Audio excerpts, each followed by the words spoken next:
Bwana Yesu asifiwe. Bwana Yesu asifiwe sana.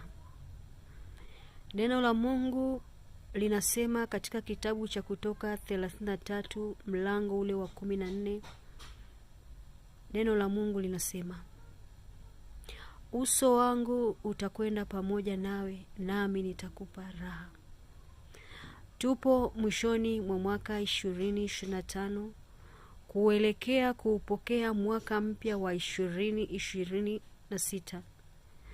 Tamani uso wa Mungu uende pamoja nawe. Tamani uso wa Mungu ukuvushe mwaka 2025 kuupokea mwaka 2026. Tamani ombi lako kwa Mungu iwe ya kwamba ni kumcha Bwana.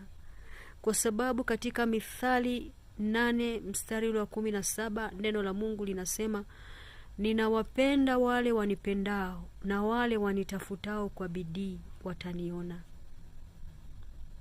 Tamani kumcha Bwana, kwa kuwa ndani ya kumcha Bwana kuna hekima,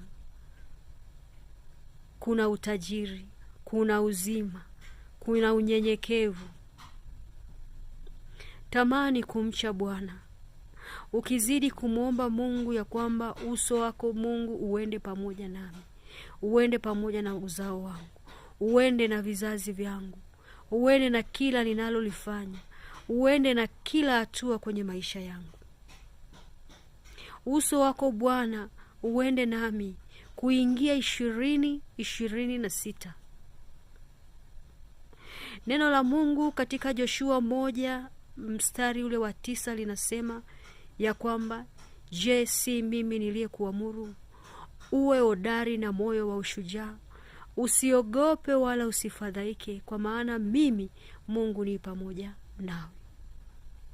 Tumeitwa kushinda kwenye kila eneo la maisha yetu. Tumeitwa kushinda kwenye kila eneo la maisha ya watoto wetu na vizazi vyetu, tukimsihi Mungu kwenda pamoja nasi kuelekea kuumaliza mwaka huu. Tumalize kwa ushindi na kuupokea mwaka mwingine kwa ushindi, kupitia jina lipitalo majina yote la Yesu Kristo. Amen.